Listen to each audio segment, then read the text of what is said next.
Salut c'est tout le monde, c'est Maxia, j'espère que vous allez bien. Et aujourd'hui on se retrouve encore pour une vidéo sans prise de tête où j'ai décidé de faire un tag où nous allons réunir tous les titres ou les mangas qui ont été dessinés par un même auteur. Donc ça concerne que les mangas de ma mangatech. Nous faisons une première partie tout d'abord avec tous les mangas qui ont une suite. Et ensuite une partie de différentes séries justement qui sont d'un même auteur. Donc ne tardons pas plus longtemps et c'est parti.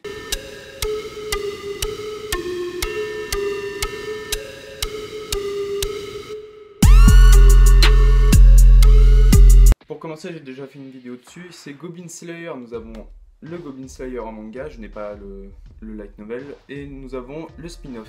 Ensuite, nous avons ReZero, l'arc 1, et ReZero, l'arc 2.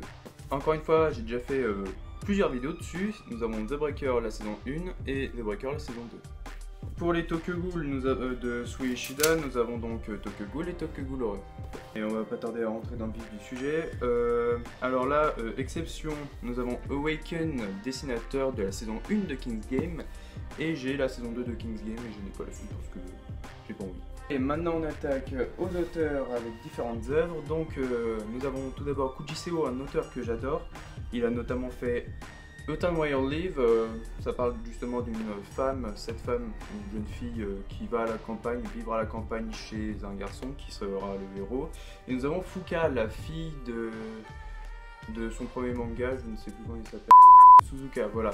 Et actuellement en France, ce sera en avril, le 15 avril, il y a une nouvelle série de Kujiseo qui va apparaître, qui a l'air fort sympathique, je crois peut-être en automne, je ne suis pas sûr mais je pense, c'est Half and Half.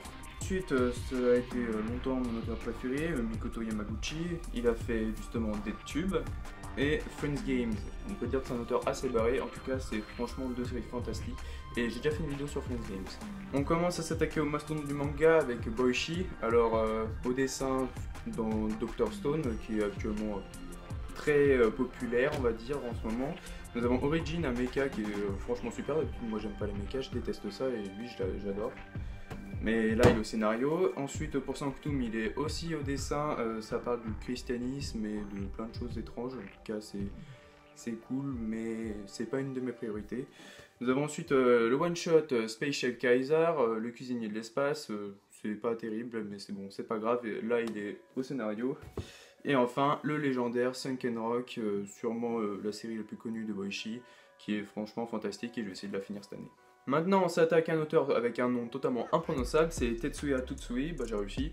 Nous avons d'abord Prophecy, je n'ai pas les Prophecy Copycat, et enfin le one shot Reset. Alors là ça parle justement des jeux vidéo, et ici c'est plutôt la société d'internet. C'est franchement un super auteur et il dénonce vachement dans ses mangas. Ensuite nous avons là un auteur moins connu, mais il a fait deux super one-shots, donc il s'appelle Kaori Ozaki, et il nous a fait Mermaid Prince, qui est vraiment superbe, avec un autre one-shot dedans, qui est Léo de pluie et lune. J'ai rien compris, du coup je peux pas vous dire que c'est bien, parce que j'ai rien compris en lisant. Et enfin, celui, il a été primé, je crois d'ailleurs, cette année, Our Summer Holiday. On peut retrouver justement de quoi ça parle sur l'affiche que je vais mettre ici, ou ici, je ne sais pas, parce que j'ai déjà fait une vidéo dessus. Et enfin là on s'attaque à du chef-d'œuvre, donc l'auteur est décédé depuis des siècles, parce que c'est justement une reprise des romans de Lovecraft. Et donc au dessin nous avons Gutanabe qui a une plume graphique mais sublime, mais vraiment c'est magnifique. On pourrait peut-être penser que c'est de la bande dessinée occidentale, mais ou pas, ça dépend des personnes. En tout cas, moi je trouve juste ces dessins magnifiques et il n'y a pas d'occidental oriental, on s'en fiche parce que là c'est vraiment magnifique. Ouais, j'ai dit beaucoup de mots magnifiques. Je pourrais mettre un compteur de magnifique ici ou ici. Et donc, tout d'abord, nous avons Les Montagnes Hallucinées, en 2 tomes, qui est vraiment mon gros coup de cœur la première fois que je suis tombé sur ce livre. Et enfin, là, le dernier one-shot qui est sorti, c'est Dans l'abîme du temps. À voir si ils vont sortir d'autres parutions comme celle-ci. Et je crois qu'il y a un partenariat avec Livre de Poche. Non, J'ai lu, voilà, la maison d'édition J'ai lu.